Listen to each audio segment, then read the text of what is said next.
different cultural backgrounds, Yeah. don't we? Because Yeah.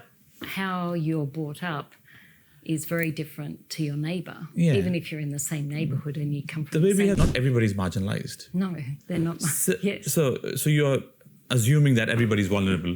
Yeah, it's a marginalized. deficit lens rather than a strength lens. Yeah, because I value the word cultural and linguistically diverse, which is neutral. It doesn't tell you that it's a negative or a positive. It's a neutral term that you have a different language and you have a different culture. Yes, that's fair enough. And racially marginalized, I think it's very politically heavy term, which should not be there because it's people you're talking about. It's not politics you're talking about. Yeah.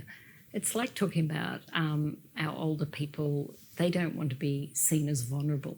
You know, it's like... People have fought wars.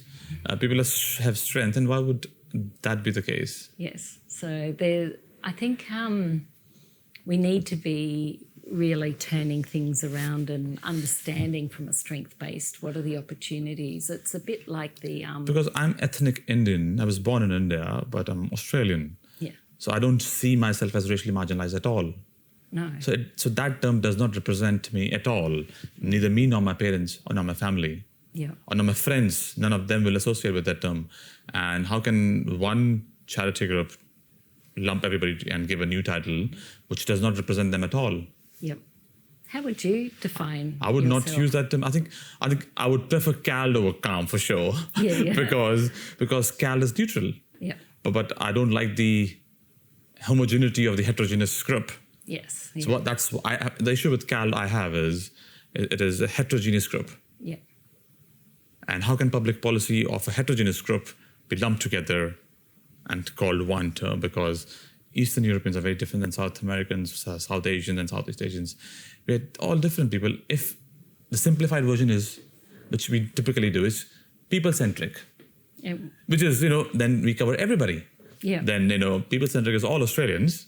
We've all got different cultural backgrounds, Yeah. don't we? Because Yeah. how you're brought up is very different to your neighbour, Yeah. even if you're in the same neighbourhood and you come from the same country. The way we have justice system is individual-based. That if you have done something wrong, the guilt is yours. Yes. And not because you have come from that race or that culture or that...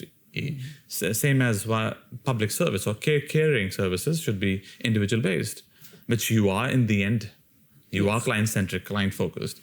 Yes. And if this client needs somebody who's multilingual, that's client-centric. Or whether somebody wants English, that's client-centric. But how does that change? That's what I'm always confused. Yeah, and I agree with you. I think it has to be client or individually centric on what we're talking about. And I prefer the word multicultural and multicultural Queensland, multicultural Australia, because it is multiple cultures that live here, whether it's our First Nations people, whether it's, the people, who came over from, the UK many years ago, generations ago, or whether it's the different migration streams that have come through to Australia. We are multicultural, and that, to me, is the term that we are as Australian. And to me, that's not even a them and an us, like the mainstream to the First Nations to the multicultural. It should be us as a society.